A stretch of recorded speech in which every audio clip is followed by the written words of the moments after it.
Welcome to the BAFA Accounting History Special Interest Group 11th Virtual Workshop on Tuesday, 14th of March, 2023. Good morning, everyone. Good to have you here. I think we have a very interesting theme this month, colonial knowledges and accounting history research. We've got quite some few new faces today joining us, which is great. Colin, sure that your presentation is ready for upload, is that correct? It is. I will share my screen. Okay, over to you, Shreda. Thank you. Good morning, everyone. So today I'm going to be presenting a paper on professional accountancy in British India, time period 1913 to 1932.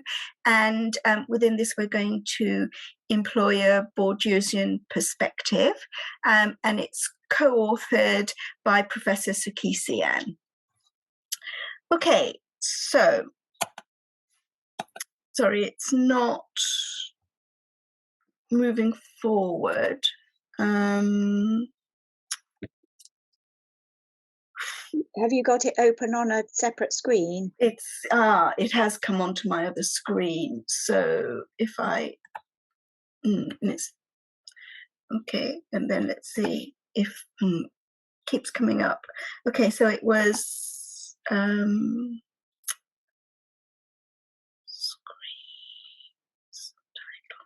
it was,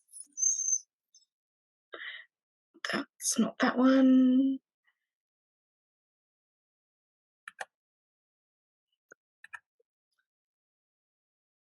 Can anyone remember how to do the display? It's the display settings at the top. There we go.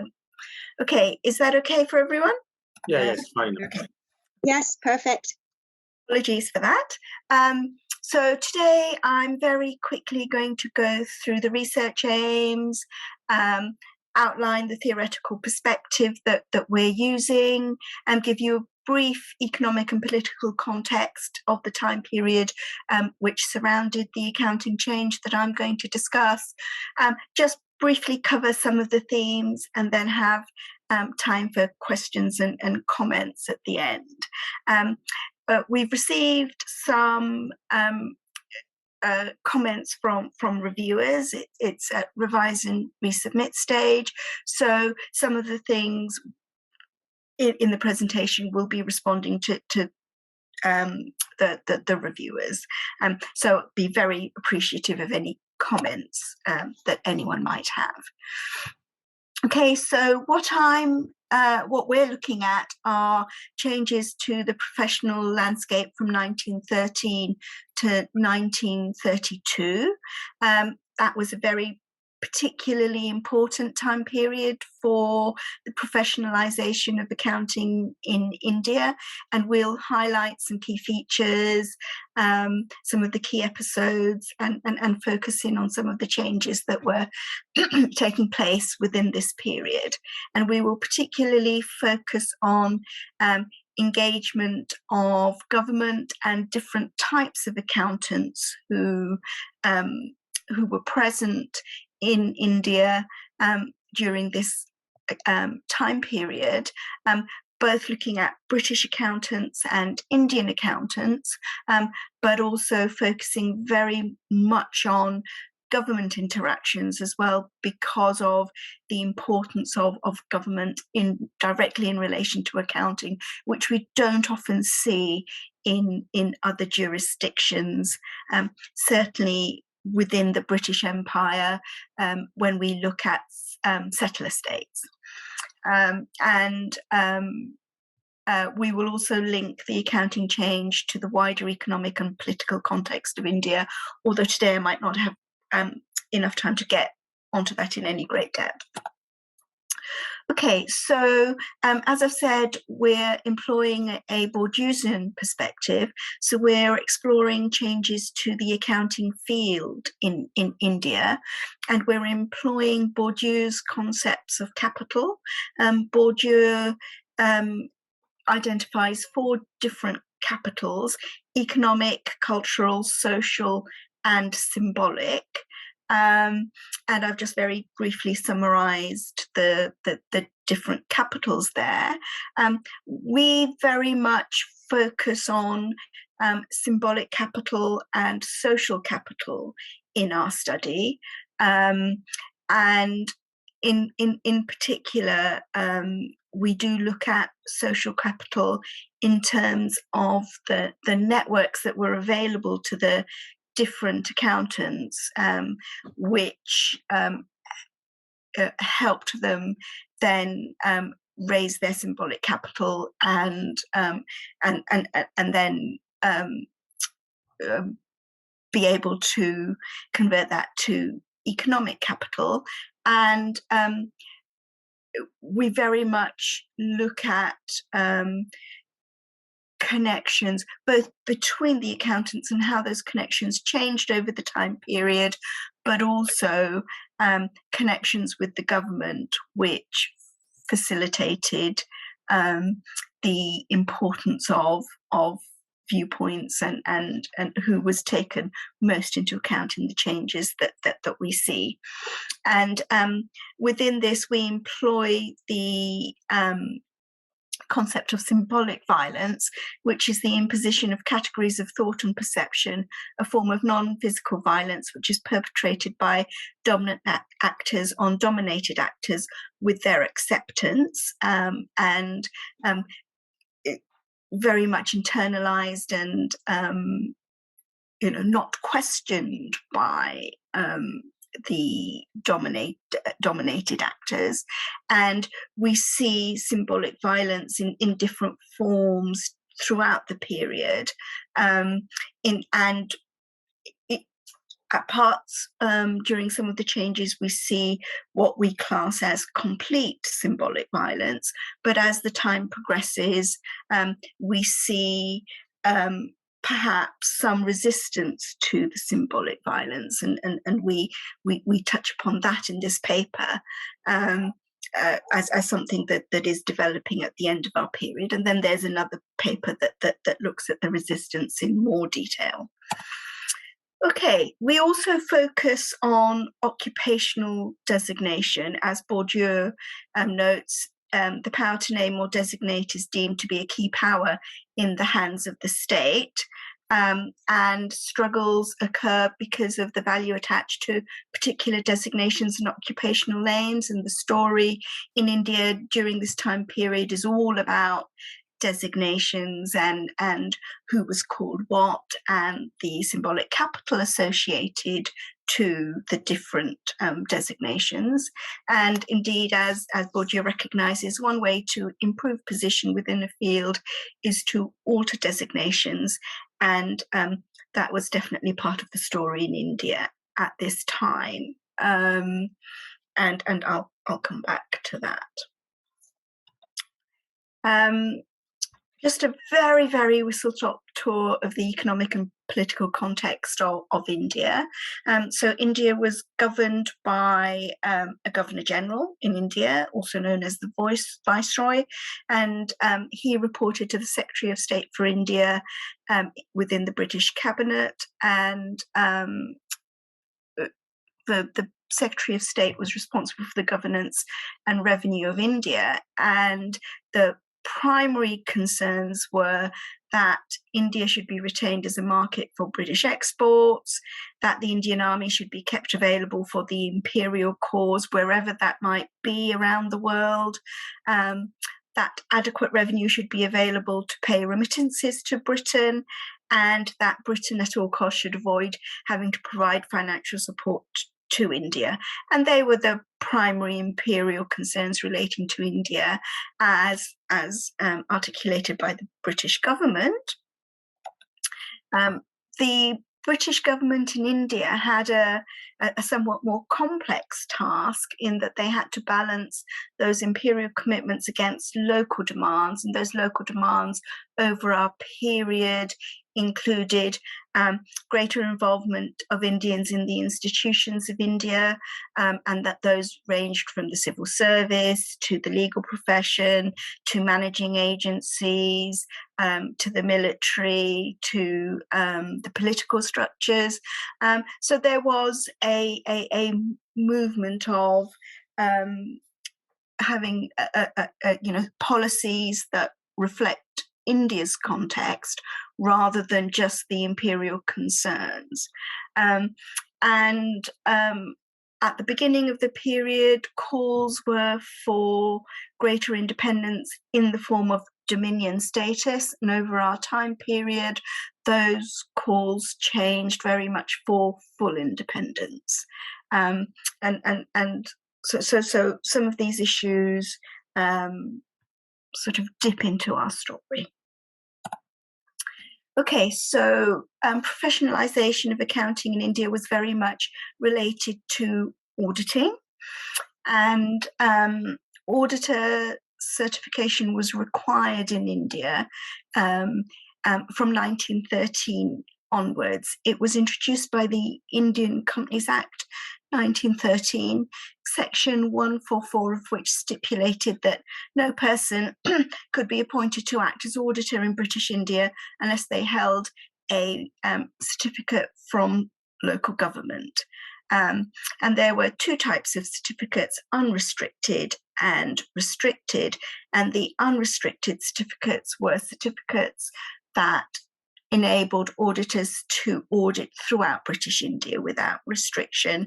Restricted certificates held, far fewer rights. They were generally local or regional, and had, quite often a limited time period associated with them as well.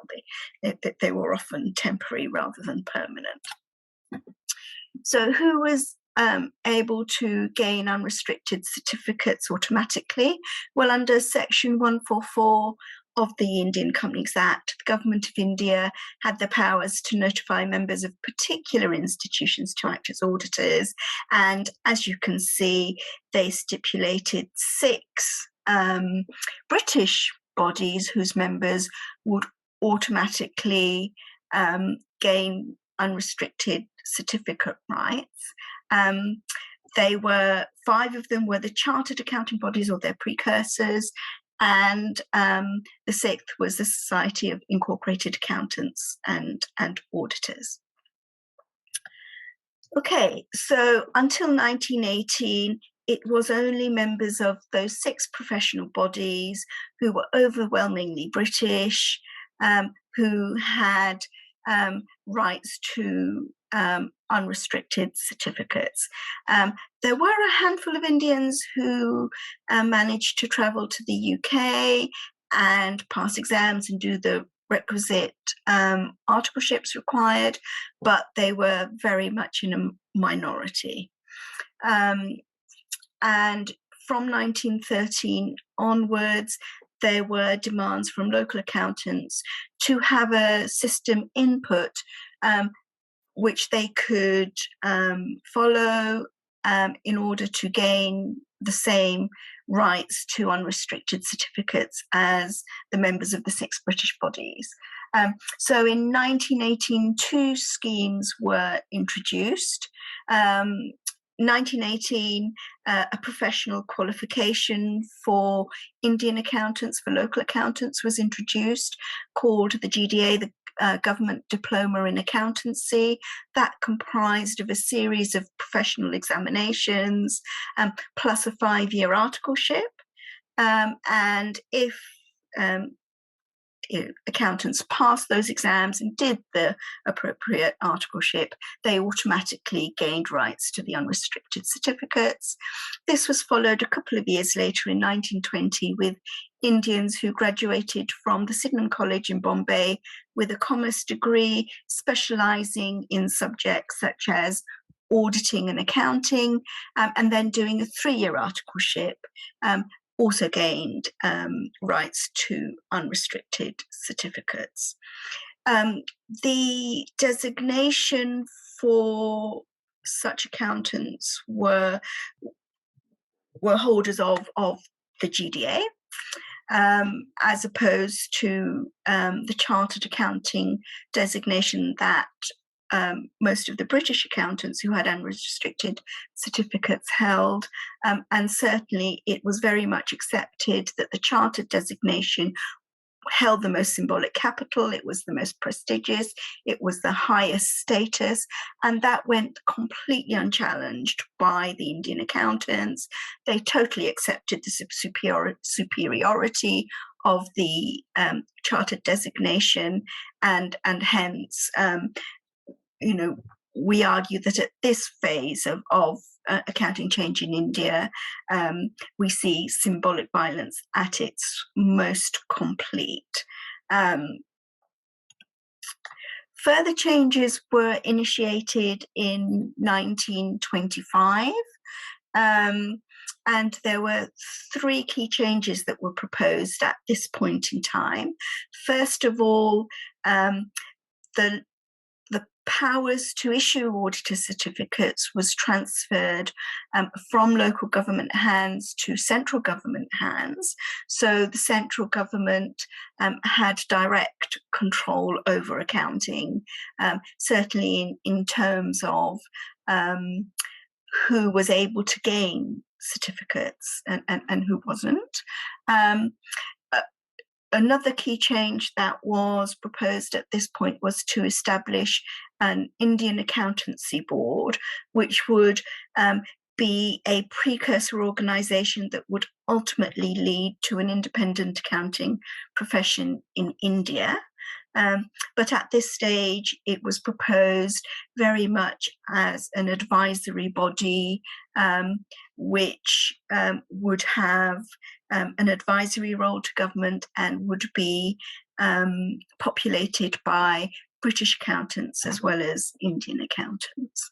And then the third set of proposals that were introduced was for a register of accountants to be set up, with all accountants in India being required to register, and a process for registration for local accountants, very much based on the government diploma in accountancy, was instituted. So you had to pass exams and do articleship, and then you would become a registered accountant.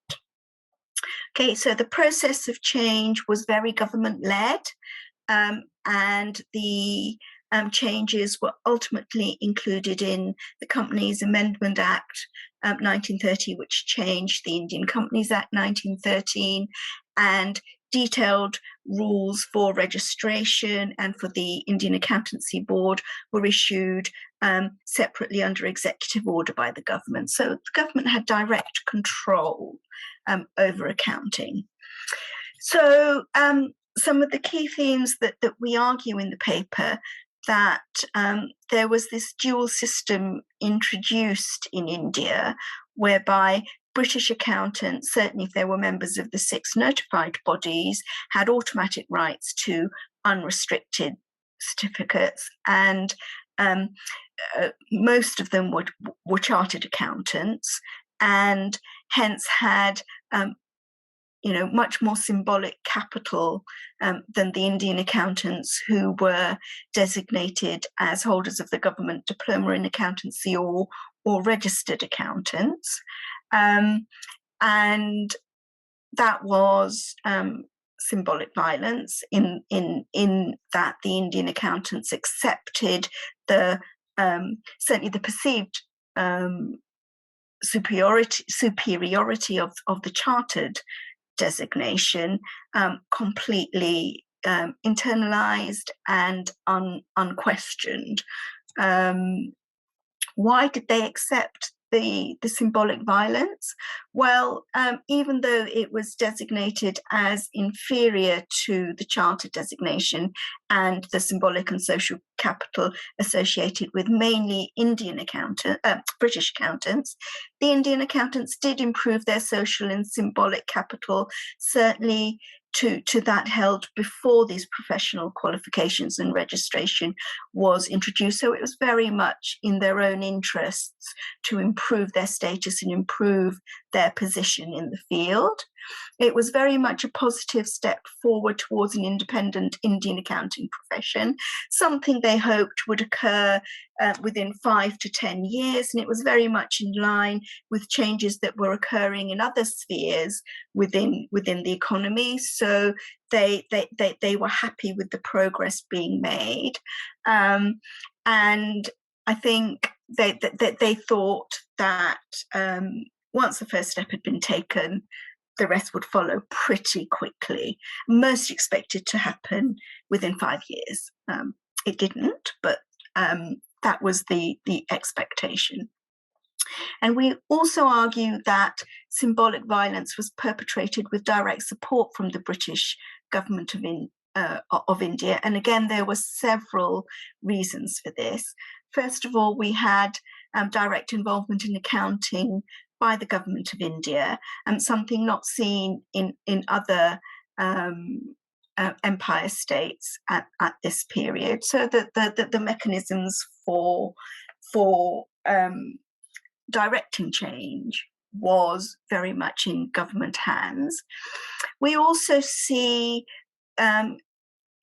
strong social capital between British accountants and the British government of India. We had a close relationship between, members of the ICAW, for example, who presented the views of the ICAW to the British government. They were also connected to the government and consulted by the government.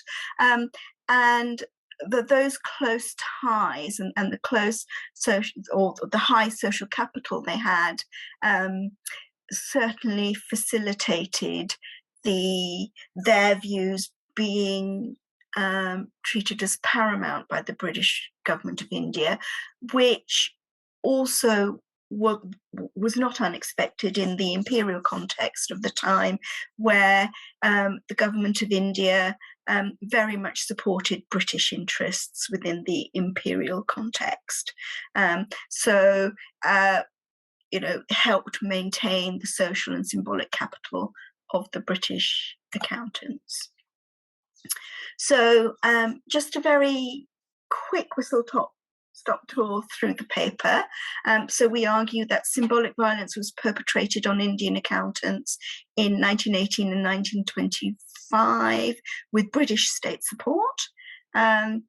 It was accepted by Indian accountants because they did improve their social and symbolic capital and improved and elevated their position within the accounting field, even though it did remain lower than British accountants, but they were moving closer together with professional commonalities and much greater interactions once the changes in 1918 and 1925 had taken place, and the changes were in line with the imperial economic and political context surrounding India at this stage. Okay, thank you very much, and I'm happy to take questions and comments. Hopefully I timed it okay, Matt. Yeah, that was great. That was great. Spot on, actually. Thank you very much. Thank you very much. Yeah, so time to take some comments. Nemi, please. Okay, thanks very much, Shraddha, for that presentation. Very interesting case. You said at the beginning, and excuse me asking a politically incorrect question, but I'm going to go ahead. You said at the beginning that the paper was under review. You'd got an R&R. So do you mind me asking what journal, with what journal? Yes, CPA. CPA, okay, very good, yeah. And as I said to you earlier, we have a car crash of a paper in our data set using Bourdieu. And I'd be just interested to know, how did you get on with Bourdieu during the review process? Okay, so the reviewers have raised questions about how we're using Bourdieu and asking us to rethink some of our analyses. They're saying that they, happy for it to apply, but it needs to be, also the paper needs to be restructured. So so things are more interconnected. We kind of presented the case and then the analysis, so much more intertwining and looking at the concept of symbolic violence, particularly in a little bit more depth, which is why we're sort of looking at symbolic violence as it progressed, with complete at the beginning and a little less complete towards the end of the period. I mean, and not to hog the conversation, but we talked earlier before the session started about the problem with the French philosophers is the kind of lost in translation aspects to it. And I've come across that phrase symbolic violence before, and I feel I'm not complaining that you're using the phrase. If that's the phrase that everybody is using, then you have to use it.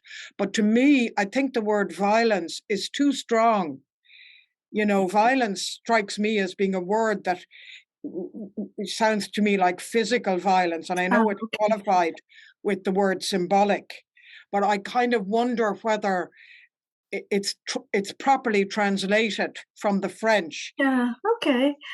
Certainly in terms of the meaning of it is a very, hidden, very quiet, very unstated kind of violence, something that's almost done without people knowing that it's happening. So and that is the phrase that even in so I've kind of got a pile of Bourdieu readings and that's the phrase that is used, but yes, I wonder maybe if the first translation might have been a little bit stronger and that's been used, but I guess that is the translation that's in Bourdieu's work. Yeah. I mean, I think a word like abuse, I'm not suggesting you use a different phrase, but I think a word like abuse might capture better maybe a slight tone of what they had in mind. I'll shut up now, Shraddha, but thanks, Steve. Yeah. Matt, you're muted. Yes, sorry. Steve, please. Yeah, Steve, your hand is up. Can see that. Hi, Steve. Hi, Shraddha. Thanks very much. Enjoyed that as usual. Thank you for your interesting insights to the Indian scene. My question really kind of resonates very strongly with Neve's, because I'm sort of a bit surprised that you're analysing this from a Bourdieusian perspective. I mean, the story you told was largely one of things like certification. You talked about registration. Credentialism is strongly present here. And I'm thinking, especially given your earlier work and Suki's earlier work, what's wrong with closure? Nothing. Because I know Bourdieusian analysis of professions is very a la mode, but it doesn't always resonate with the story quite as well as it might sometimes. So in the paper we have, closure as part of the story for sure. I think within the Indian context, what really struck us was the very close relationships between particular sets of accountants and how those relationships changed as certification processes were introduced for local accountants, and how that then fostered a closer relationship both between British and Indian accountants, and then the relationships with the state, and so that's why we thought, well, there's a story around social capital here, and sort of very much linked with symbolic capital. So I guess that's why we were drawn to Bourdieu, because of those elements that we were seeing.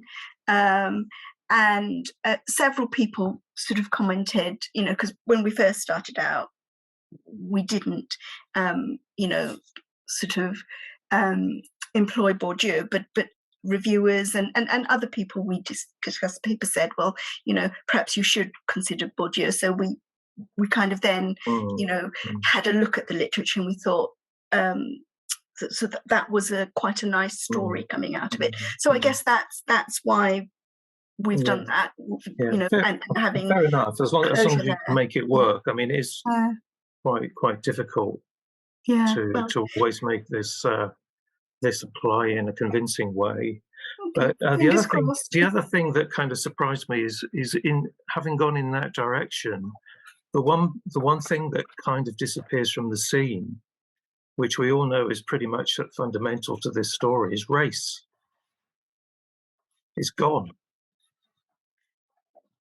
Okay. Where we is focused on race in another paper, but yes,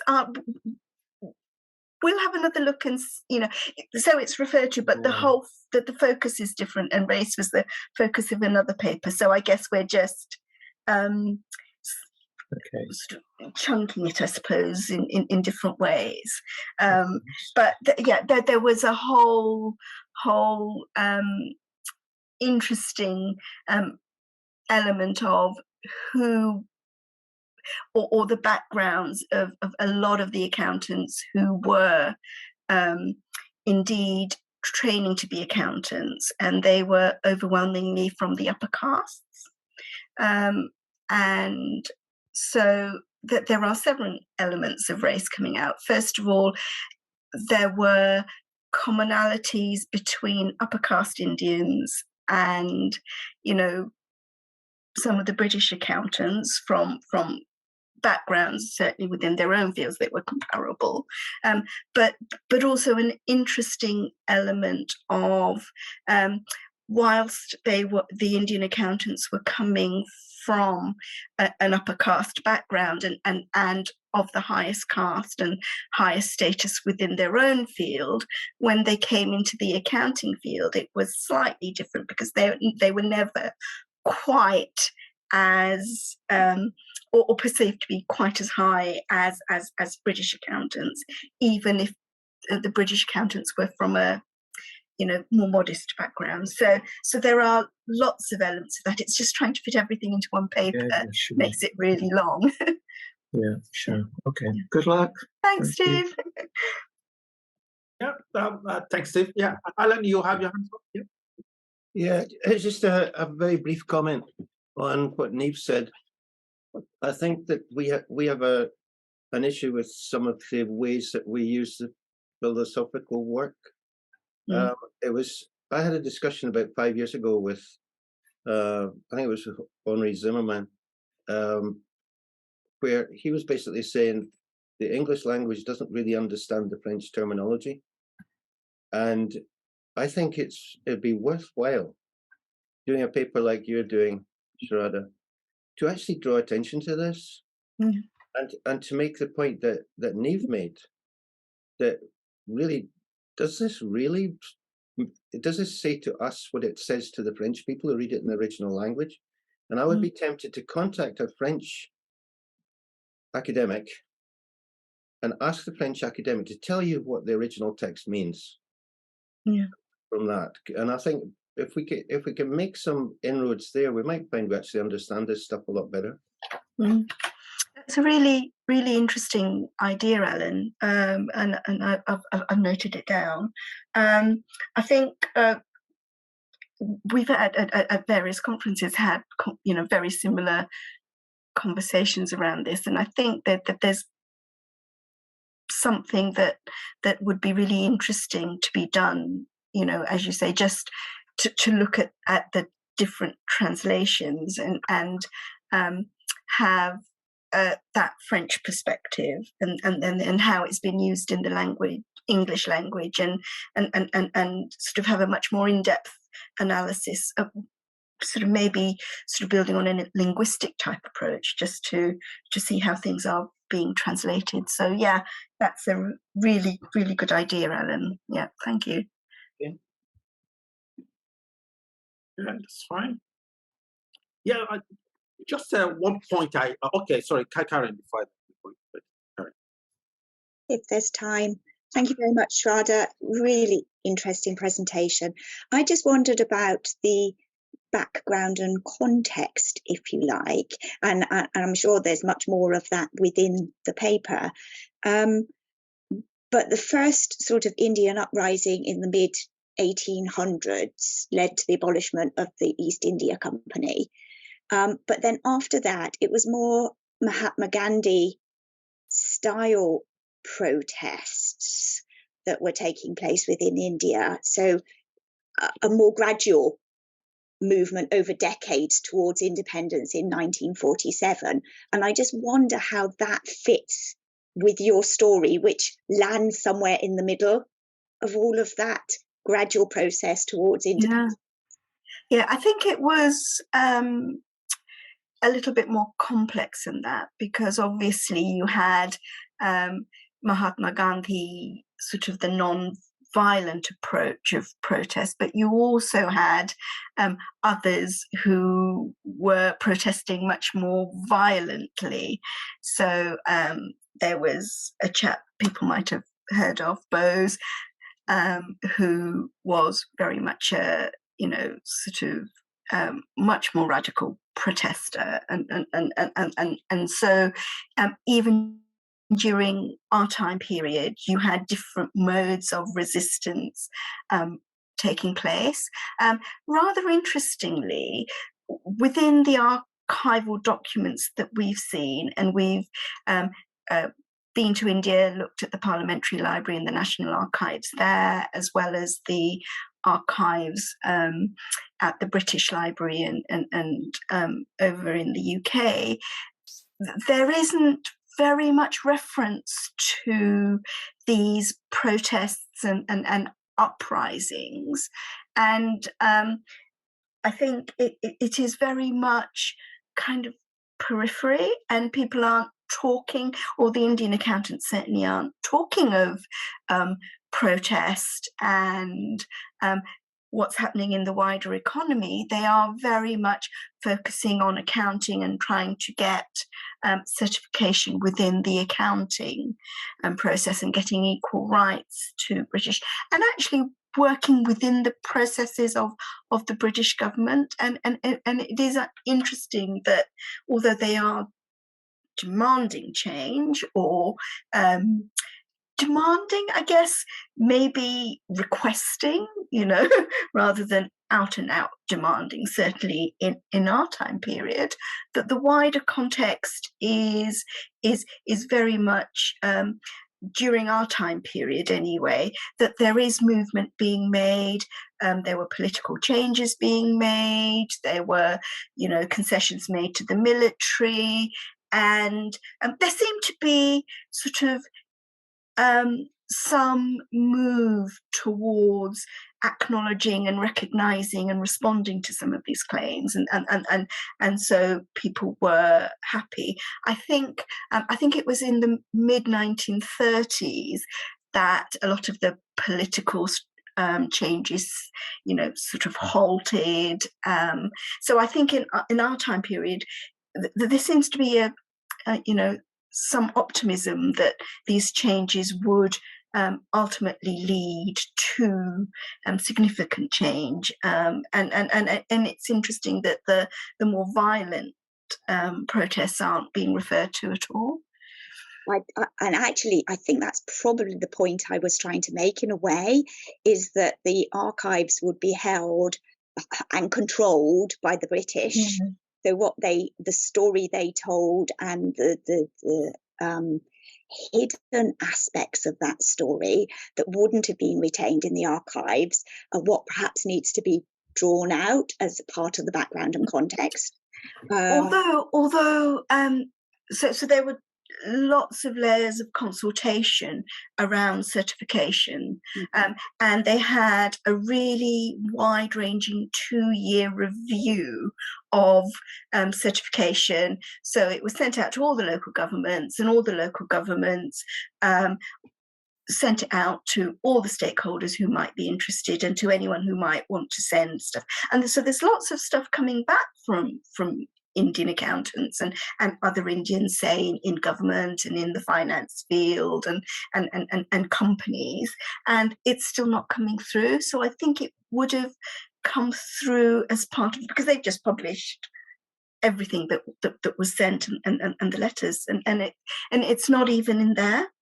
So I think, yes, it was kept by the British, but the British were very good at keeping everything, certainly in response to a official consultation, and it's still not in there.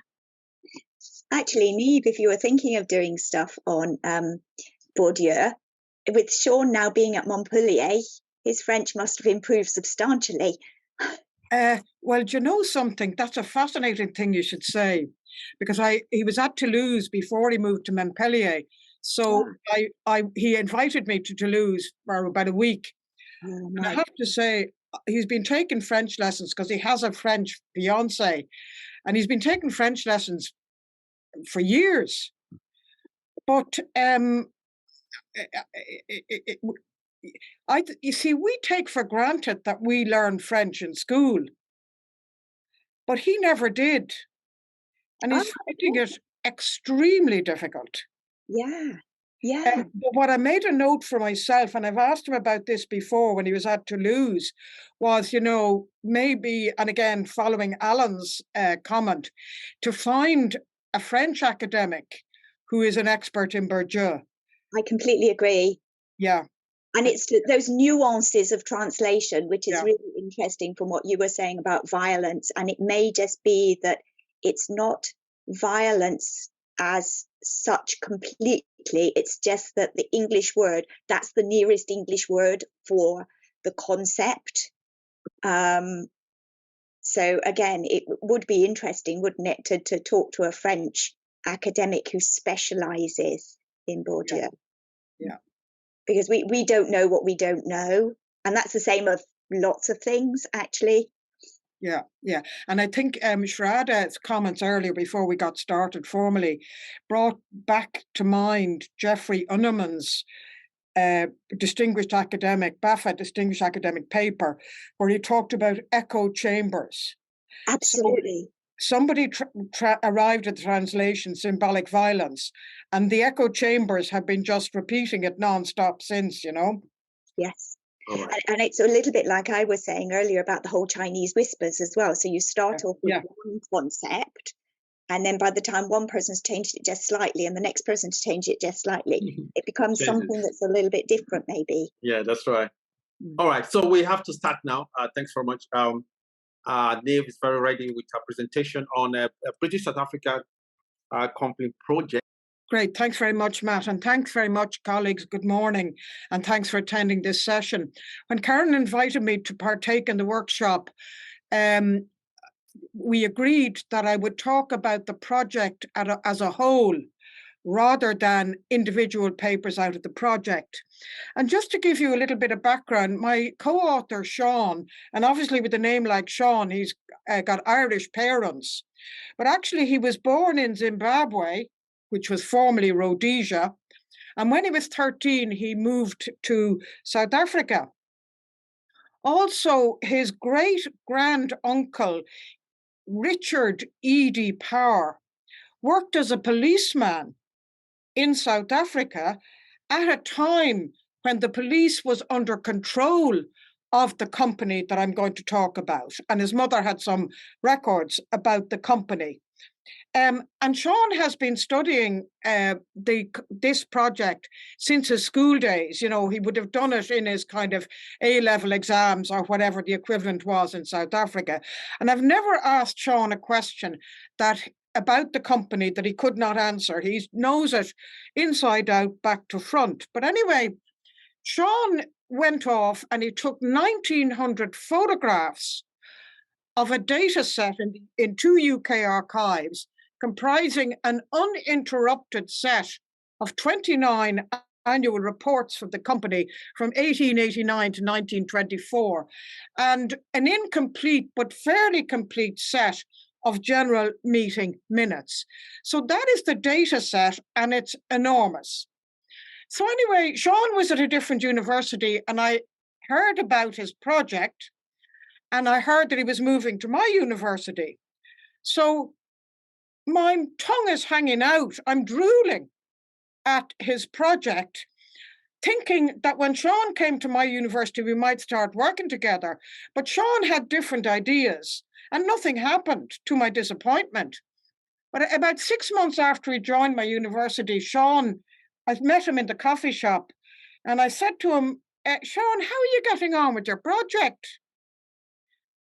And he said, well, I asked Mary, would she collaborate with me on it? And Mary said it wasn't her area. So I then said, well, Sean, any chance you'd think of me?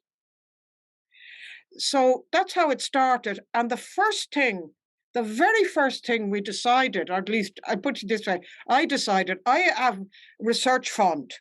And I said to Sean, the data set is so enormous, we need to convert it to electronic format. So that was the very first thing that we did.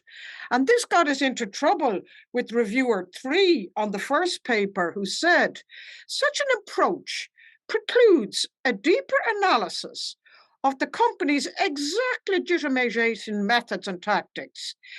Act as a warning that the analysis has been undertaken at a superficial level, right, from reviewer 3. And that led us to actually claim that our digitization of the data set was a contribution. And increasingly, accounting or history research is going to do that, what we did. So rather than accept reviewer 3's criticism, we actually made more of it in the paper that it was a contribution. So just to tell you a little bit about the case company, it was founded by Cecil Rhodes, the British South African company, and he used the company to colonize Rhodesia. And it was established by Royal Charter. There's a copy of the Royal Charter in 1889. And it was a private sector for-profit company listed on the London Stock Exchange. And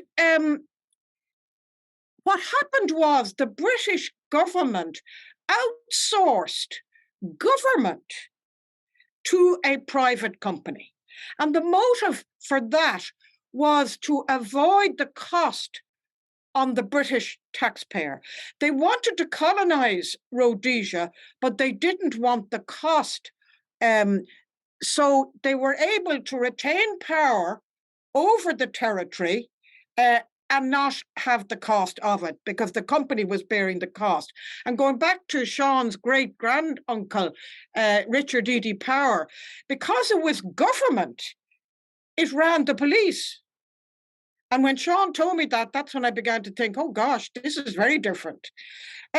So the company was a commercial for-profit company, and at the same time was governing a large territory. And it governed from 1889 to 1924. And thousands of highly speculative shareholders piled in to this company, and they lost shed loads of money. The company never, ever paid a dividend. And think of, Elon Musk and Tesla, or Elon Musk and Twitter. Investors lost a shed load of money. And this image, which is in paper 4, currently under review, but this image absolutely captures the sentiment around the company. And this shows how the general meetings might have looked. And this image is from a caricaturist at the time, Richard Doyle.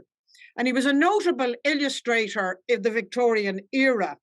And he's depicting a chaotic meeting of British railway shareholders, in which the investors are venting their opinions on the dividend that they haven't received and they want to get.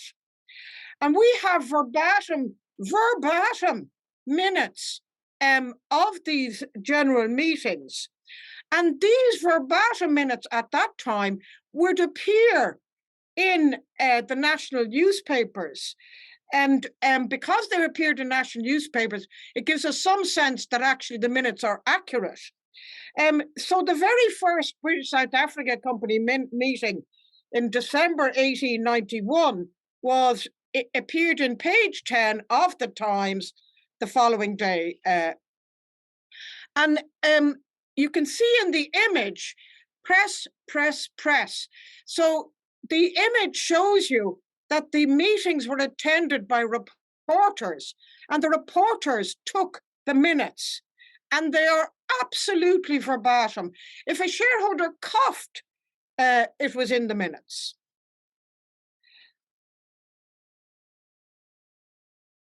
So just to talk a little bit about publishing the project, and again, there's always a kind of strategy in getting published. So I'll just tell you a little bit about our strategy. Because of the snobocracy that exists nowadays in the academic world, we decided that we would target, ABS 3 or better, if we were capable, journals. And also, Sean was really scared that he would become pigeonholed as a accounting historian. And he's, what's wrong with that, Karen? But, at that time, he was very quant. His first paper had come out in the British Accounting Review, a very quant-type paper. I think he's more comfortable now with being involved in accounting history project. First of all, he sees how interesting it is. And secondly, we're getting published in reasonably good journals. And Sean is keeping his more quant work going at the same time. So we've been trying to pitch it at the more general accounting journals. So just to tell you a little bit about the publications, and it is an enormous data set. So here are the 3 papers that are out already. The first paper, Sean is an expert in Python, and Sean ran his Python software across the data set. And in the first paper, we analyzed the keywords, the for-profit shareholder-oriented keywords versus the 13 requirements of the Royal Charter that nowadays we would call corporate social reporting. And our question was, to what extent were the annual reports dealing with for-profit keywords versus CSR, Royal Charter keywords, game, set, and match to for-profit shareholder value type keywords. We could track changes in the CSR keywords depending on periods when the company got into really bad trouble from a legitimacy point of view, and they upped the CSR keywords, but they never exceeded the shareholder value type keywords. So that was reviewer 3, because obviously that was a very high level analysis of keywords, which reviewer 3 said, this is not proper accounting history. So in the second paper, it's more proper accounting history, because what we did was we took every paragraph referring to the natives, and we analyzed how the company portrayed the natives, and how they portrayed them, we argue, they just counted everything that moved relating to the natives, their deaths, their mortality, the number of plows they had, the number of sheep they had, etc. And we argued that by counting everything that moved relating to the natives, they dehumanized them. In the third paper, which was not on the annual reports, it's on the general meeting for verbatim minutes. And what we analyze in the third paper is the sentiment in the minutes. And the sentiment is things like cheering, hear, hear, laughter. The minutes, the verbatim minutes recorded this shareholder's sentiment, and we tracked that. And that was the third paper. Moving on then, in orange is a paper currently under review, and this is with the same data set, the general meeting minutes, which actually I presented that paper at BAFA last year, and thanks to Karen and one or two other people in the audience, I completely shifted the focus of that paper to theatre following the discussion at BAFA. So it's currently under review and it has the cartoon. So I'm be interested to see the reviewers' comments back on that.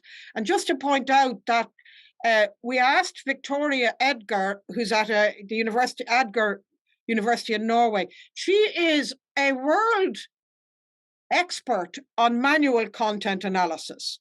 So she helped us with the manual content analysis of the general meeting minutes and has just done a superb job.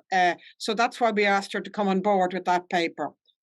The fifth paper got absolutely annihilated in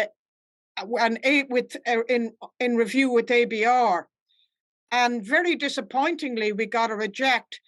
And I wished they'd given us a reject and resubmit, but we haven't got another chance. So we're going to have to go to a different journal. But ABR was just the perfect journal.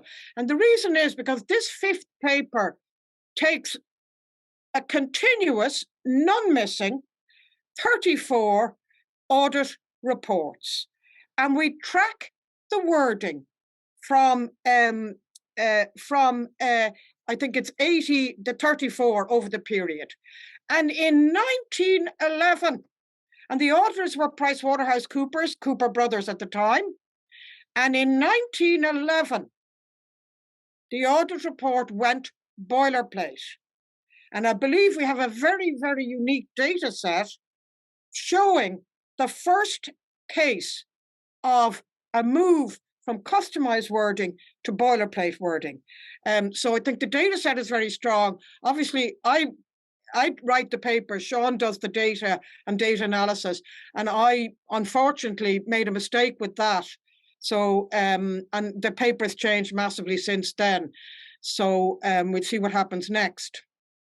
And then the last paper is the paper I spoke about at the beginning of the session, before we started formally, was the very first paper which Sean had written on Bourdieu. And it's lying there, but we feel we have not got the expertise necessary to get it across the line with some Bourdieu expert. I think they would find us wanting. And so what's next? As we talk, and that's why Sean isn't here, because Sean has gone back into the archives in Matlock and he's collecting data for the second phase of the project. He told me that there were boxes and boxes of board meeting minutes. So he's taken another 1,900 or possibly even more photographs. We have no idea what's in the boxes, but it's just a gut feeling that we are likely to find something really interesting. That's our hope. So we're hoping that Sean will come back from his week in the archives this week with treasures.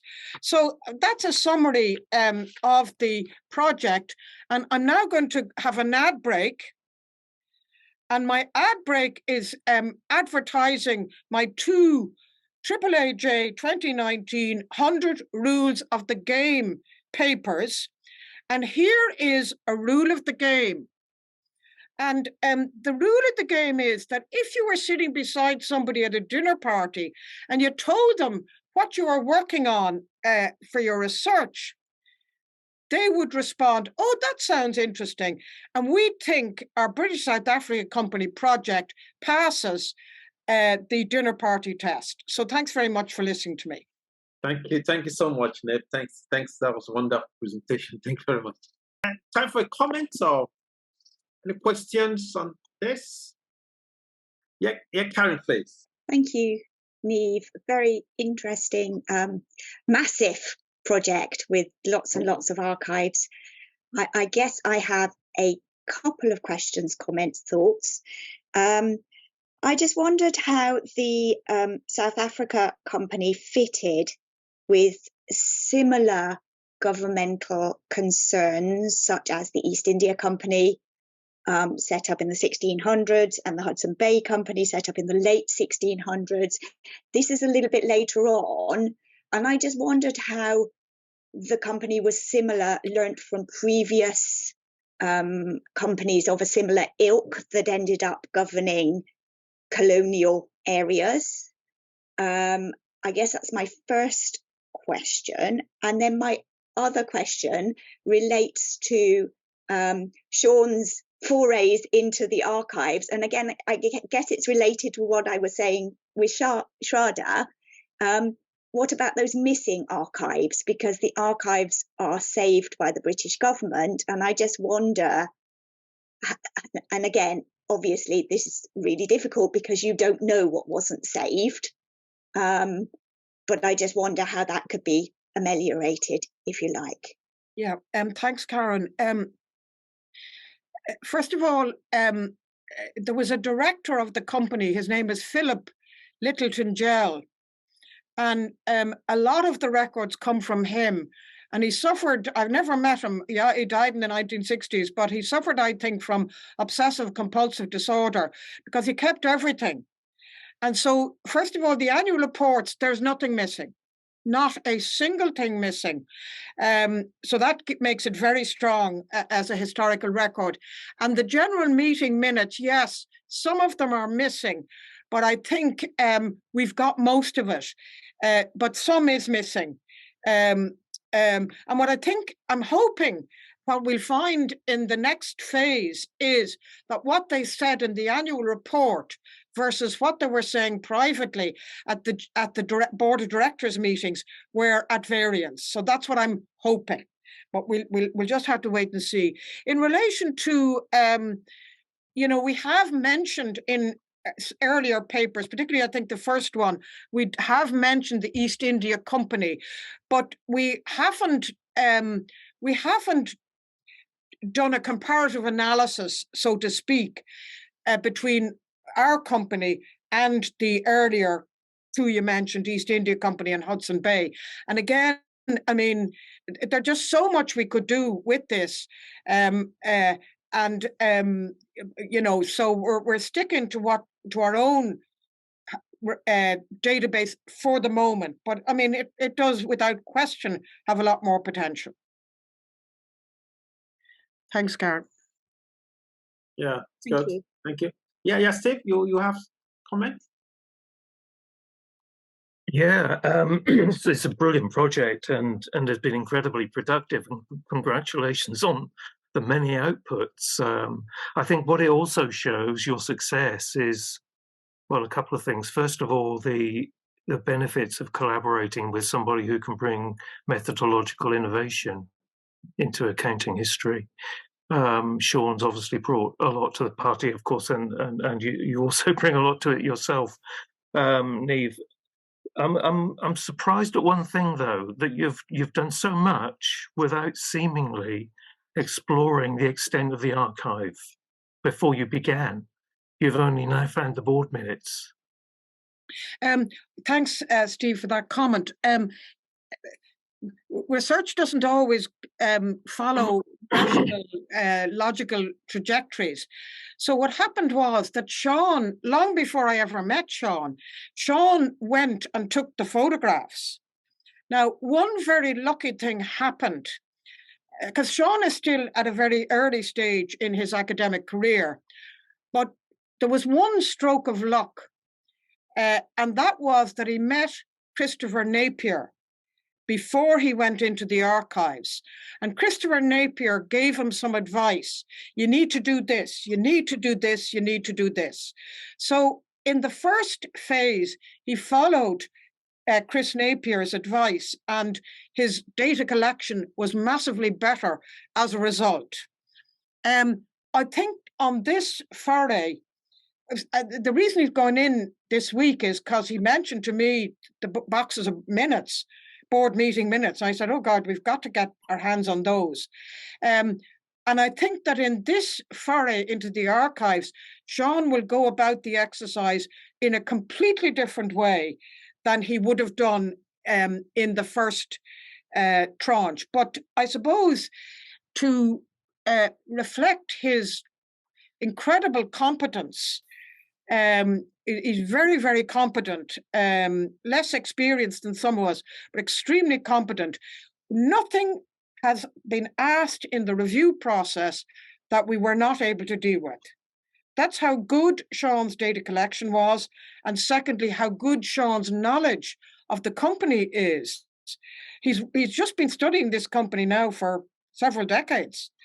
Yes, if Sean knew then what he knows now, maybe the first phase of data collection would have been different, but the first phase was blooming good and has been very robust to the review process.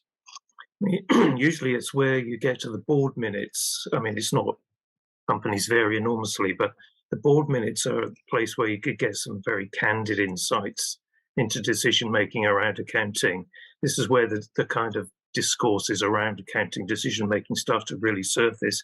I mean, it's great that you've got so much from AGMs, but these are public reported meetings, and they're often very, very cosseted.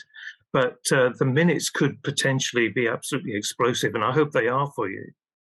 The other thing, I'd hope you encourage Sean to become an accounting historian and be proud of it, because we need people like that in our field. Yeah, I think that is he can build not everywhere will be terribly receptive to what he wants to do, but he can build a career quite successfully, and he's already doing that on that. Yeah, he got promoted on the back of these publications. Right. And we have some others. We have a couple of others on profit warnings, but the audit report paper is driving me insane, because we have private correspondence between the chair of the board, Lord Abercorn or somebody like that. No, Duke, the Duke of Abercorn, because the letters start, "Dear Duke." And from Philip Little to Jen, in where they're discussing the shambles that were the accounting records at the beginning of the project. And these throw a really interesting light on the interaction between the audit reports. 8 of them out of the 34 were qualified. I defy you to find 8 qualified audit reports in modern day world, but 8 were qualified. And in the first draft of the paper, we argued that actually the qualifications really worked, because it put the board under ferocious pressure. The shareholders were screaming about this at the AGMs, and the company you can see from the correspondence that the company was urgently trying to fix the problems. But sadly, the trashing in the ABR trashing has resulted in me taking it all out. And so the paper is now solely got as the sole data, the wording in the audit reports. But I'm hoping that Sean will find something in the archives, because the one thing we have no evidence on is, why did Cooper Brothers go boilerplate in 1911? And if we could just find something on that, that would massively improve our paper. But I suspect that those deliberations took place within Cooper Brothers, as opposed to between Cooper Brothers and the client. You might get reference to it in the board minutes, though. Yes, and that's what I'm praying for. Yeah. And the board minutes, not only do you have the board minutes, but attached to the minutes are the papers for the meeting. So we have, it's very rich. Have you seen Cooper Brothers histories? Well, yes, the guy in 1954, I think. And in fact, I did email, I put an email into PricewaterhouseCoopers asking had they got an archivist who might have data for us, but I got no reply to that email. Actually, I might follow that up. Did you say it was Cooper's or Price? Well, it started as Cooper Brothers. Yeah. And again, the fit with ABR was so good because of the 4 brothers that founded the partnership, 3 of them were chartered accountants and 3 of them were presidents of ICAEW, which sponsors ABR. The oldest brother was he an incorporated accountant or something like that? He qualified before the institute, the ICAW had founded. Was it Edwin Cooper, probably? Edwin Cooper? I can't remember the name of the four brothers. By that time, I think he was pretty much running the firm.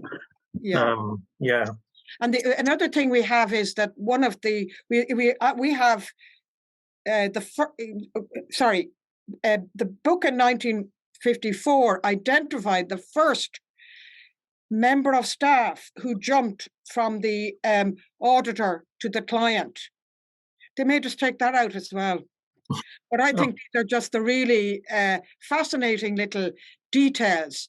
Another thing is that the company had its headquarters in the same building as the auditors initially. So there's just so much interesting going on. Indeed. Well, good luck. Yeah, Karen was suggesting maybe the ICAEW library might be a very good place to search for such information. Where? The library, the ICAEW library. I think they do have a library. I'm sure they would have very useful information. Yeah, thanks. All right. Yeah, you have your hand up? Yes, I did. Thank you very much. Neil, thanks very much for the presentation. Just one point. Rhodesia, for those that may not know, was made up of two countries, Northern Rhodesia, which is modern-day Zambia, and Southern, which is Zimbabwe. I was born in Zambia. So I got very interested in this because we have learned in Zambia a lot about BSA and how it shaped up Zambia to what it is now. So the colonial rulers at the time actually had a semblance of libraries in those territories where you can find archives.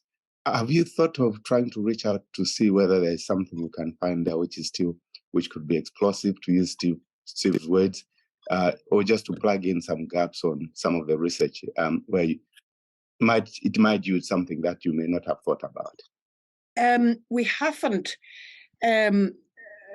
because again, I think the quality of the archives in the UK, in particular, they contain stuff about accounting and auditing. Whereas I suspect that the archives in Zambia and Zimbabwe are more to do with the government, the governance of the territory, as opposed to accounting. Because all of the accounting and the auditing, not all of it, sorry, but a lot of it was based in the headquarter of the company. And the company was headquartered in London, even though it was operating at hugely distant territory. The governance of the company was very London centric. But we do have correspondence between local administrators and the board, the company secretary. So we do have some local data per correspondence. Now, maybe if with our lifetime, we ever get to the end of the data set that we currently have, maybe we would consider going to Africa. And I'm sure Sean would absolutely love an opportunity to go back to his roots. Niamh, I was going to ask you, how long has it taken you to have this sort of research going on? It's quite a lot of output already.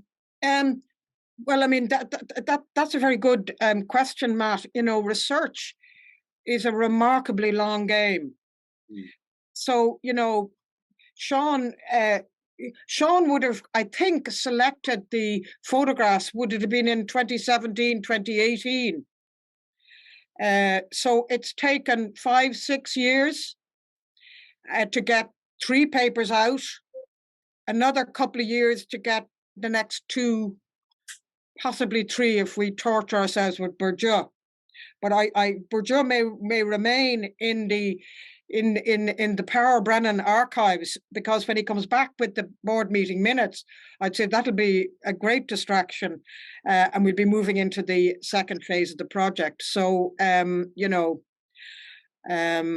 in my university, there are they are saying to my junior colleagues on contract that they must publish 3 ABS, 3 journal articles or more within 5 years. They have absolutely no idea. They've never done it themselves, of course, and they've absolutely no idea of how long a game research is. So you might come up with the idea 10 years ago, and 10 years later, you've managed to get it over the line. So, you know. No, that's a while. Yeah. Thank you. Yeah. Mutayo, your hand is up. You have the comments? Yes. Yeah. Yes. Thank you. Thank you for your presentation. Yeah. I was wondering that beyond the correspondences that you have used, did you at any time consult materials such as blue books and audit reports? Thank you.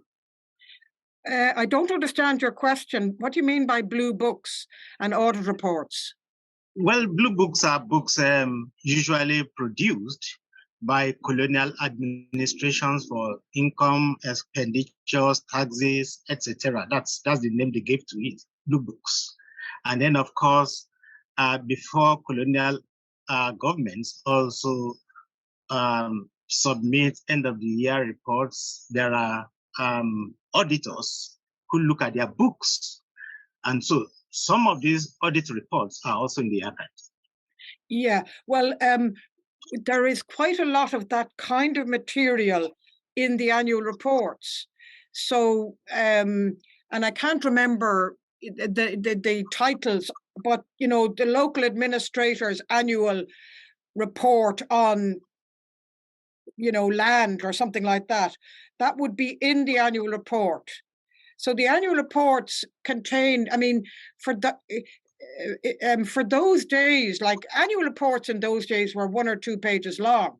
Our annual reports each year about 40 pages long, because they contain exactly the kind of material you're talking about. But again, if we went to Africa, we'd probably find even more of that. But our focus is on issues relevant to accounting and auditing, as opposed to colonial administration, government, and such like. We're sticking to our own discipline, if I could put it like that, so, for the moment, anyway. But you never know. We may expand beyond that. It depends. I think Dave, your presentation is very, very interesting. I find it quite interesting to see how much you can get from a single company and how much information, you know, still available for such research. Thank you very much. Yes, excellent. Thank you, Neve. Thank you very much. Neve, I'm just wondering the number of boxes you must have, you know, piles of papers to produce this incredible number of output you've done. Well, the boxes are in the archives. We only have photographs and a digitized database. That's what we have. Neve, have you seen that? No, what is it? Just okay, this is this is like a survey of the archives of accounting firms, and there's there's content on Coopers. Okay, yeah, and where would I get that as a matter of interest? Well, it was produced by the ICAW, and it's a guide to I'll read it out. It's probably easier if I do. Thanks. So it's Wendy Habgood, HABGOOD, is the editor. Yeah. And it's called Chartered Accountants in England and Wales. Yeah. A Guide to Historical Records. Brilliant. Thank you. And it came out in 1994. Okay. But it's got a thing on. It's got like a section on every firm. So brilliant. Some of them have got nothing. Of course, some of them have got absolutely no records. But there is one on Coopers. Yeah, I would expect that. Yeah. Thank you very much, Steve. That's very, very useful. Yeah. And you've got the Coopers history, yeah? Yeah, I borrowed it from the library. Yeah. and read the relevant sections and took photographs of the pages. I think they've just got I just had a quick look. They've got a paragraph on your company, but it doesn't really tell you more than I'm sure you already know. Well, a very interesting thing, I think it is from that book, that the company located first in the same building as the auditors, but they then decided that it was not suitable for the Duke of Abercorn to have to walk up the stairs himself. It had no elevator. Poor love. They left the building because it had no elevator, because it was demeaning for the Duke to have to walk up a set of stairs. Demeaning for the Duke. Yes, that's interesting. All right, so we're back now to our last presenter. Professor Adesina is from University of Ibadan in Nigeria. I think University of Ibadan was the first institution established by the British. Yes. And I think it remains the first university in Nigeria, West Africa. I can't remember precisely. Yeah, so Professor Adesina is a professor of history, and we invited him to present on this topic today. So very happy to have you here, Olutayo. Okay, thank you very much. Thank you for inviting me. Good morning, ladies and gentlemen. I am actually an economic historian, but I also practice the art of looking at history from its interlocking dimensions. So I have also used statistics, so I'm also happy to come into the accounting room to help us to understand what went on in Nigeria between 1900 and 1960. So my topic is strategies of economic order, taxes, duties, and exemptions in colonial Nigeria, 1900 to 1960. And so this is a historical analysis and synthesis of how colonial rule in Nigeria achieved economic order through the instrumentalities of taxes, duties, and exemptions. As we know as historians, public finance was at the very heart of colonial rule. And so what this study has done is to present aspects of the accounting profile of colonial Nigeria's public income, expenditure, and the rules of accountability in colonial Nigeria since 1900. And that was why I was asking Nyam about the use of blue books and audit reports, because to understand some of the things that went on in government here, we had tons and tons of blue books that could give us an idea of how government took in income as well as accounted for the income that came in. So with imperial rule, a host of government activities prepared the ground for orderliness and exploitation during the colonial years. So it's from the accounting that we could see the orderliness and we could see the exploitation that went on. So accounting has been able to give us facts and figures about how colonial administration was able to actually run the affairs of the territory.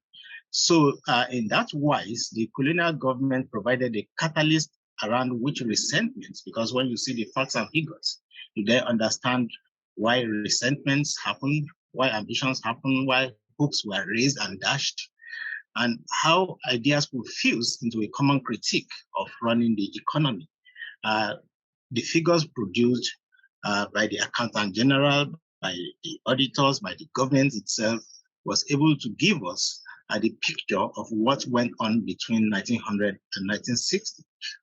So while economic activity was often stimulated, the purpose of encouragement was either to assist the economy of the imperial power, that's on the one hand, to promote the activities of its companies. And so as we also go through these reports and through these blue books, you will see the activities of the companies, what government did with and for the companies, how much they used to pay yearly as tax, or whether they were given exemptions due to certain circumstances and situations, and finally to swell the treasuries of colonial administration. So the method of economic stimulation and balancing the budget, therefore, had to fit this purpose. These three purposes were very central to colonial administration. So balancing the budget and ensuring that the colonial administration looked good to the metropolis was very important in this respect. So a major question here is, how did the desires of the colonial administration crystallize, and what was the outcome? Well, you could see that Nigeria was a creation of British colonialism. Since 1900, issues of revenue generation as well as expenditure planning and disbursement, which required utmost accountability from public officials, were supported with clearly defined administrative structures and backed by institutional framework for ensuring prudence. But at the end of the day, how well did this come into play? So apart from budget preparation and remittance to London, the Office of the Governor also had the responsibility of making sure that the books of accounts presented to it were kept at a state of financial balance before auditing took place. So it was not only administration, it was not only the colonial territories, they were also very careful with what went on with the accounts. And so before the auditors came, they ensure financial balance. So as colonial governments were commanded by the metropolitan power to pay their own administrative expenses, they encouraged the production of cash crops to provide export revenues. And here is where the indigenous population was implicated. If at the end of the day you are making so much money, how much of it was going to local development or to raise the standard of living of the people? So the central colonial government was responsible for collecting taxes on income, profits, as well as import and export taxes. Political power involved control over economic legislation and regulation, and through that subordinated the interests of their subjects to those of the merchants, manufacturers, and financiers of Europe. So at any point in time when you go through the accounting books, you will see how well the local or indigenous population have been taken care of. You will see how well the merchants or manufacturers and those coming from Europe had also fared under the colonial administration. So thus, only by an expansion of cash crops, trade, and import-export activity could the colonial government create those sources of wealth able to provide it with revenue from taxation. So at no point can you separate what was going on in government from the activities of the peasant farmers or from the activities of the companies. They were intertwined. So from the turn of the century, government control also coincided with increased commodity prices. So what was also happening at the global stage also became important to the process in which the accounting also took place. So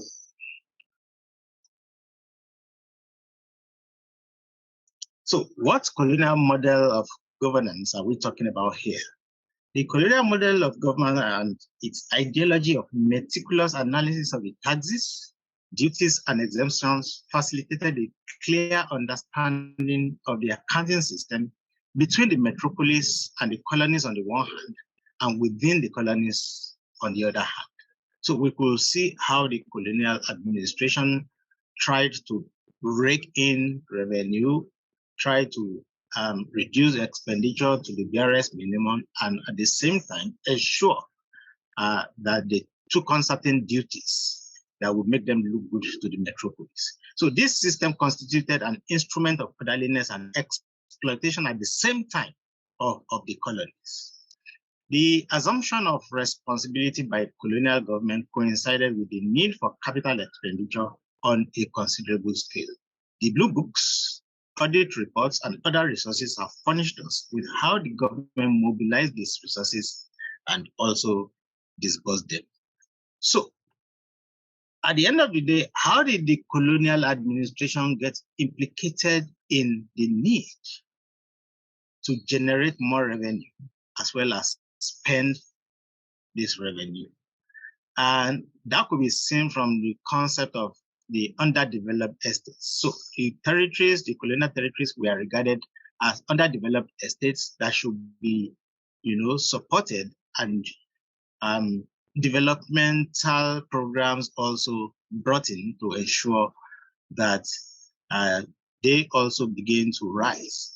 The presence of Joseph Chamberlain in Whitehall led government to modify its traditional policies, incur expenses drawn from contributions from its own taxpayers, and was prepared to allow that the infrastructure for economic activity should be largely provided by government initiative, financed by taxes on existing commerce, by direct or indirect personal taxes, and by loans from retail. So that's how the accounting system came into play, because all these monies have to be accounted for once these undeveloped estates begin to also fill the activities of the colonial administration. So in this wise, railways and roads became a feature of colonial governments during the interwar period.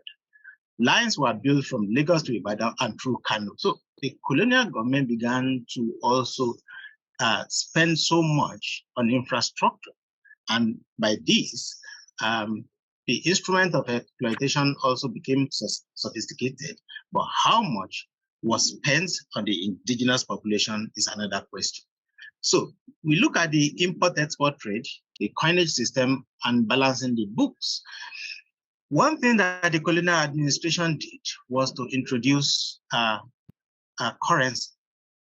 And so in 1912, the West African Currency Board was established. A coinage system to supplement and eventually replace the traditional currencies of cowries, Manila, iron bar also came into play. The currency policy was based on a standard of 100% pound sterling. And this meant that the currency issue must always be covered by reserves, and implying that all imports must be paid for by current exports. That created a kind of problem.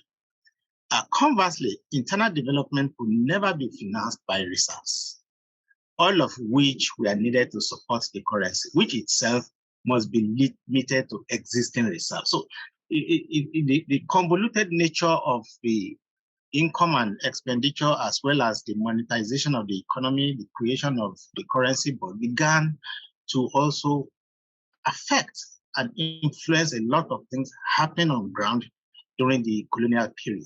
So not only was the supply of money limited through lack of reserves, but it could only be increased by expanding exports at the expense of imports in order to create a favorable balance of trade, the profits of which could be used to raise the reserves. So you could see how the colonial government was speaking from both sides of its mouth to ensure that there was a favorable balance of trade. This was guaranteed to limit domestic development and improvements in living standards. The price for attracting foreign investment through the absence of inflation. So at no point did they want inflation to take place so that foreign investors will be happy to come. The overall expansion in trade can be measured by the increase in export figures from $4.4 million in 1900. I'm sorry, I didn't get the pound figure. So when colonial government was established, so $21.8 million in 1921 and $39.7 million in 1926. So you could see that the colonial government was raking in much, but it didn't want to contribute to existing reserves because imports must always be financed by exports. Well, but while prices and revenues were falling, government revenue rose from $9.6 million in 1918 to $12 million in 1920 and to $19.2 million in 1925. During the period, the cost of financing projects bore more heavily on the national economy. By the 1930s, about 30% of the country's revenue was being spent on interest charges and the pensions of retired government officials. So with the accounting that was taking place, we could see what the government was doing with the money. And so government emphasized more on exports. And the implications is that the country with an average income of around $48 a year was sending more goods abroad than it was buying for the use of the people. And so a favorable balance of trade was achieved from the early 1920s. So the accounting system favored the balance of trade, which would also ensure that it looks good for the foreign investors, but how much of this was actually going to the people? So dutiable goods and the people. The perusal of dutiable goods, especially in respect of export duties, were levied under the Customs Tariff Export Ordinance 1916. For cocoa per ton, they had £6, 6 shillings and 8 pence. But that was what they were paying until 1916. But they were only reduced by 1/2 in respect of exportations prior to 31st March 1917. So you could see that the indigenous population was bearing the brunt of what was being sent outside and the income that was coming in. A rush of government institutions also benefited from exemption from duties of custom. Everything was on the local people. Exemptions range from all goods imported with the sanction of the governor for the use of His Majesty's troops or navy, public departments, etc., etc. And so that began a process in which the income of the people was crimped off to satisfy some structures of government. And so this led to misunderstanding as to the intentions of the government. African hostility towards the government ballooned. And by 1929, the colonial territory was actually experiencing violence, especially on the issues of taxation, which began in Aba and Owerri areas in the east of Nigeria, from where it spread to other places. Although the colonial administration tried with the Colonial Development Act to use some of the money on actual economic development and also social services. Some of the things that came in with the Colonial Development Act of 1929 included rudimentary social services such as dispensaries and hospitals, which began to grow so much from 1935. Then, of course, by 1946, things also began to change. In 1946, the jurisdiction over taxation changed. But how much did this mean for the people rather than for the government? The central government retained control over import, export, and excise taxes, company income tax on non-Nigerians and on Africans living in Lagos and capital gains. Actually, the central government retained areas that proved extremely profitable. And the regional governments already created were left with direct tax, licenses for game, liquor, motor vehicles and drivers, mining, rents and royalties, medical and produce inspection fees, water rates, forestry licenses and rents on government property. The taxes declared regional yielded very little. It was still the central government that was still in control of the larger share of tax. Available data show that between 1948 and 1952, the receipts from these sources annually averaged about 15% of recurring regional expenditure. So the regional government still also had to depend on the central government for a lot of things. So allocation of tax, jurisdiction, and justice. Certain broad basic principles continue to influence social and economic relations down the years. The overwhelming influence of the governor on the accounting system remained unassailable. From 1950 up to 1960, but particularly after the promulgation of the 1954 Oliver Littleton Constitution, the governor of Nigeria wrote off huge sums of money, either as irrecoverable loans and advances or losses due to fraudulent encashment, forged vouchers, and other sundry excuses in order to balance the accounts.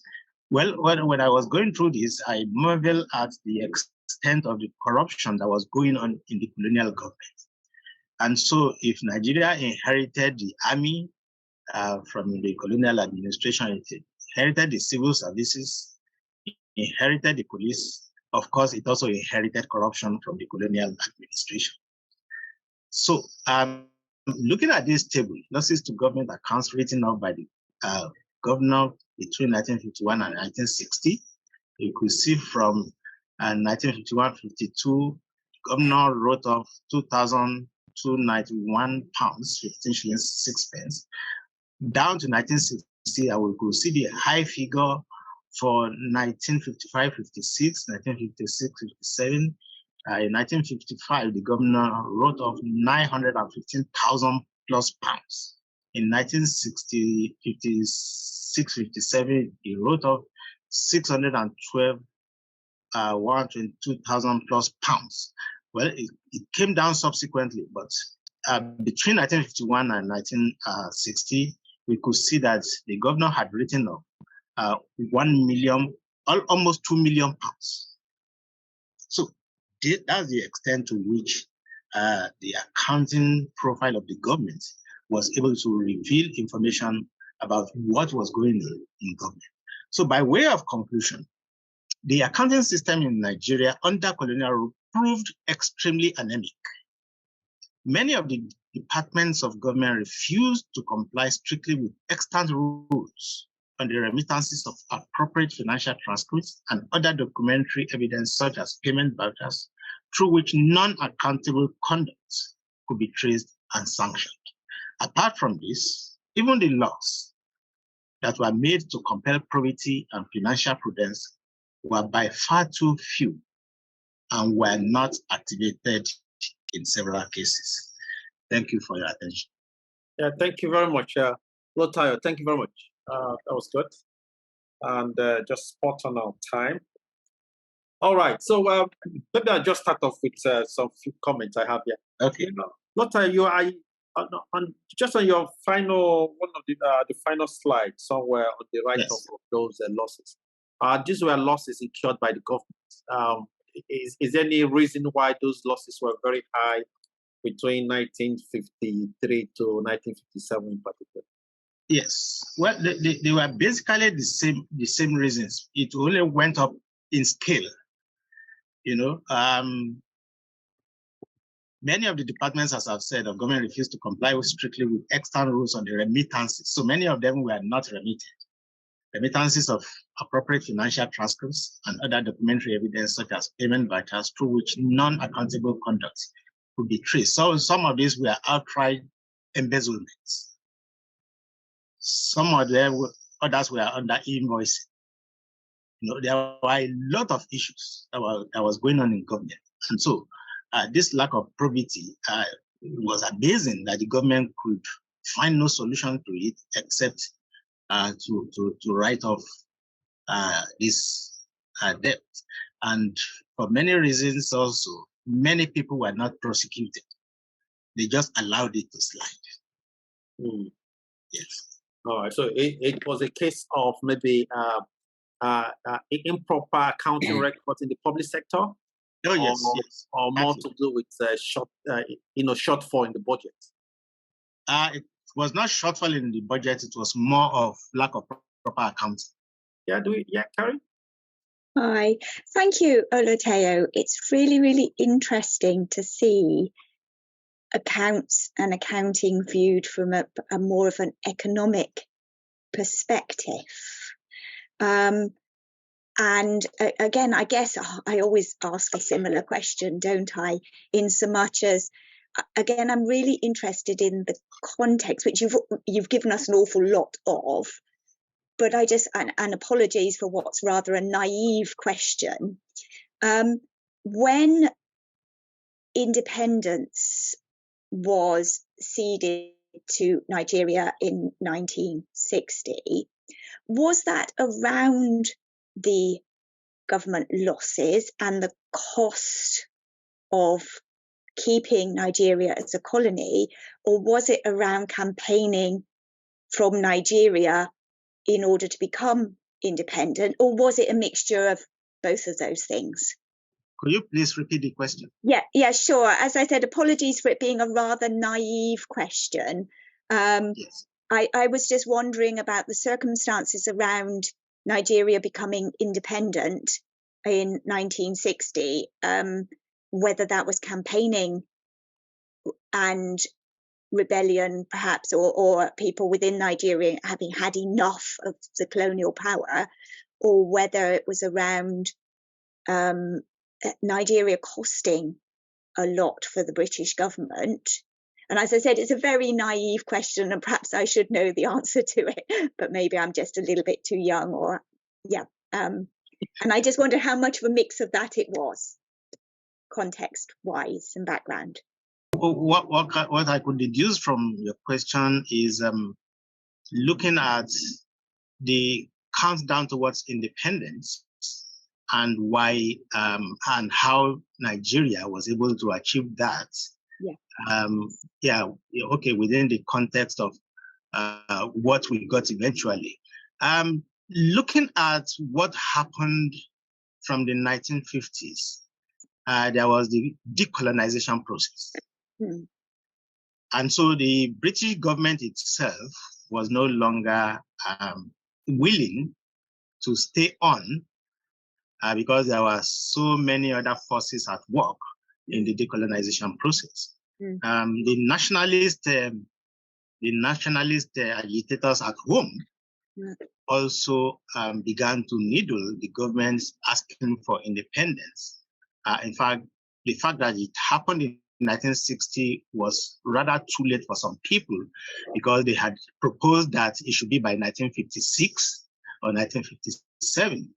But basically what happened was that all the structures that the colonial administration put in place were also transferred wholesale